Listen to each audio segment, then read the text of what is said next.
And of course this cat is also nicely bathed and ready for this presentation, but I'm going to pretend that he's got all kinds of dirt on him. I do a lot of presentations and work at the shelters, and I have a talk I give, it's called Cultivating Cool Cats, and it has to do with how to properly handle a terrified cat in a shelter, how to bring them out, and the other thing is how to make them look better and how to make them feel better, how to get them to build confidence. And I often find that cats that come right off the streets and they're filthy, they're just shedding like crazy, but they're also actually dirty and their legs are dirty and everything. They're not going to be adopted when they're that dirty. So, and yet you cannot put them in a bathtub and try to wash them. First of all, the shelters often don't have very good grooming facilities. They don't have anybody that knows how to groom the cats properly. I'll tell you a little bit about how to bathe a cat, but a shelter cat that's just come off the street, that you don't want to stress them too much.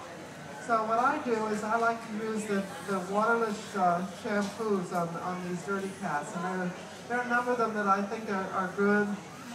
This one is designed by a veterinarian. I like this one. This one is usually, I get this one online. It's called Veterinarian's Best. This one is, Miracle Coat is available in most of the big pet stores, PetSmart and Petco. And Earth Bath is a totally natural product that I think is very good, but they're all the same basically. And it's like a mousse shampoo. I think most women know what a mousse looks like. You just put this right on the coat. And it's so light and it doesn't have any smell. So the cats really don't even know what you're doing practically. I don't know if he's had this done before, but anyway, it doesn't bother him. And I find that even the shelter cats love to have the massaging and the handling. Boy, some of them that have been on the streets and been picked up by animal control just to have somebody touch them after maybe days that they've been lost, and it's just wonderful. And I find that it works really well. So you do the same thing that you do with the wet hand grooming, except the wet hand grooming only takes out the dead hairs. The waterless shampoo actually cleans the coat. And you can get the legs done, you can do the tail, you can do the belly, anything that's really dirty. It's a little hard to do a long-haired cat this way. I would say if we had a very dirty long-haired cat, we could do it, but it's much easier with a short-haired cat because it doesn't take very long before the dead hairs start coming out, before the coat's looking right. You can see now, all of these hairs are totally dead. They're not doing anything for the cat except dropping on your clothes and your furniture. So I think this is something that's really very nice to know, to keep your cats in wonderful condition at home. Now sometimes after you've done the grooming, you want to neaten the cat's coat a little bit. There are a few products that are good for short-haired cats. This is a nice comb if you have a longer coat. I mean, there are a variety of short-hair coats. Some of them are very plushy. And this is a comb that gets down to the roots, and yet the smaller, finer tongs will take out some of the dead hairs. This is a nice fine comb that works well on a short-hair coat, just to kind of neaten them up a little bit.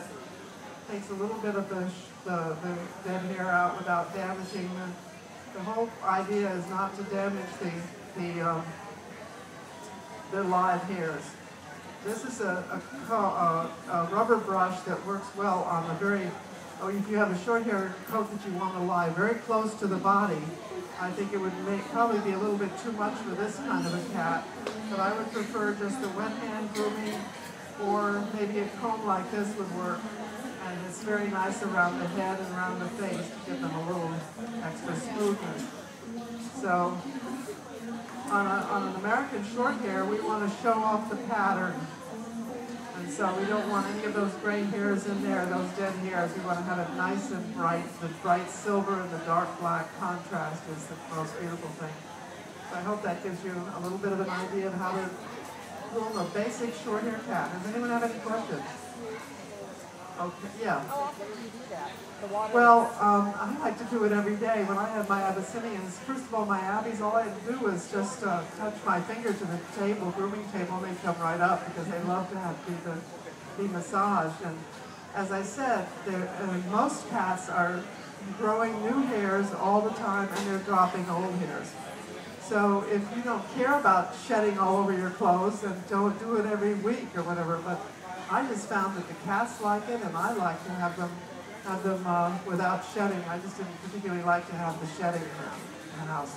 Also, if you have any friends that are allergic to cats, it really helps if you don't have shedding on the cats. It helps a little bit if they have mild allergies to hair follicles. It just is nicer. And the cats seem to be clean and you know, they groom a lot, and if they groom all the dead hair, then they're going to have hairballs sometimes too. So it's another reason to have them without having all those dead hairs. You can see they are ingesting all this stuff all the time. It's not that great.